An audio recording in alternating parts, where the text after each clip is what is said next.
Hello all, today we are going to be using the properties of chords, which is a part of Target 3, identifying and applying properties of segments that intersect circles. Let's get started. In the same circle or in congruent circles, corresponding arcs are congruent if and only if their corresponding chords are congruent. So we have two chords in the circle to the right. We have AB and DC, and those two chords are congruent. So those chords are corresponding. And as the theorem states that if we have two corresponding chords, then their arcs, BA and CD, are also congruent. So let's try an example. In this diagram, circle A is congruent to circle B, and circle D, and BC is congruent to EF, and EF is 125 degrees. We're looking for BC.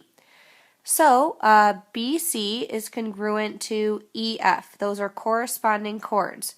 So that means that the arc of EF, being 125 degrees, will be congruent to its corresponding arc on the other circle, on circle A. So that means that if EF is 125 degrees, then BC, the arc BC, will also be 125 degrees. So the measure of arc BC is 125 degrees. Properties of chords and diameters. If one chord is a perpendicular bisector of another chord, then the first chord is a diameter. So let's take a look at this circle. So we have SQ as the first chord, and SQ bisects chord TR. So that means that it splits TR in half where it forms a right angle. So that means TP is congruent to PR, and since those two are congruent, then we can say that SQ is a diameter. It's not just a chord anymore, it's a diameter now, so now we know that this chord, SQ, goes through the center of the circle. So now let's take a look at the converse.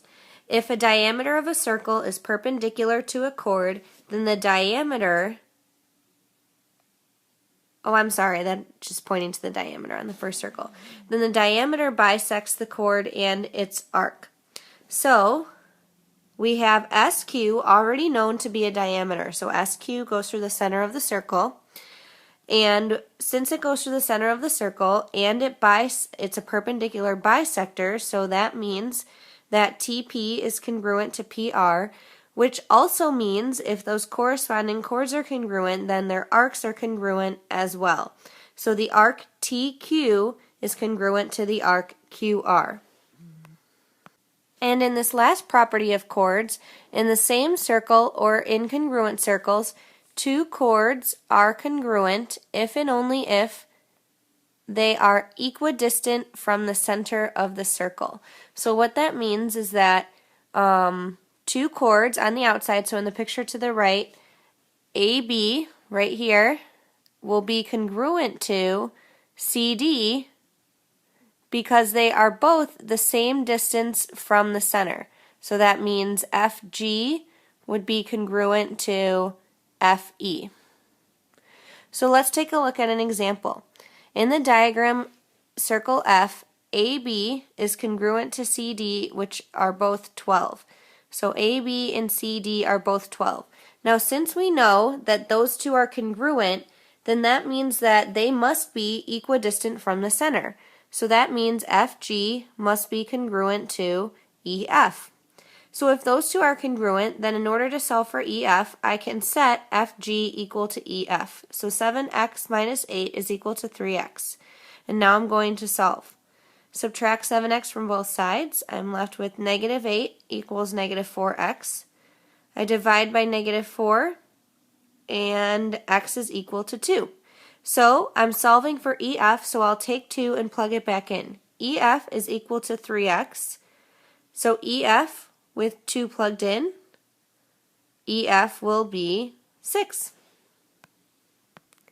And that's all, guys. Make sure you try the You Try Nows and come in and ask lots of questions tomorrow.